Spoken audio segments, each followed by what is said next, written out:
Good morning. Kabado ka daw ah. Kabado daw yung ano mo. Kabado daw yung boss mo. Kabading. Kabado ka daw ah.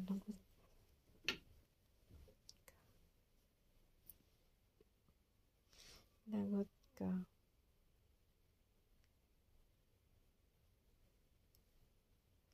Nanguha na naman siya ng energy kanina.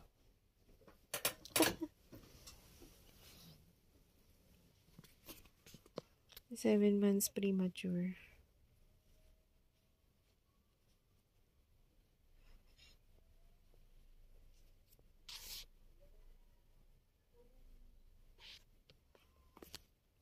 Usap sila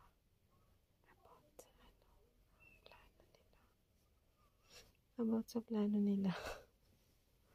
Plano nilang pumatay ng kamag-anak niya. Tapos nanakawin niya yung ano. Basta may nanakawin sila.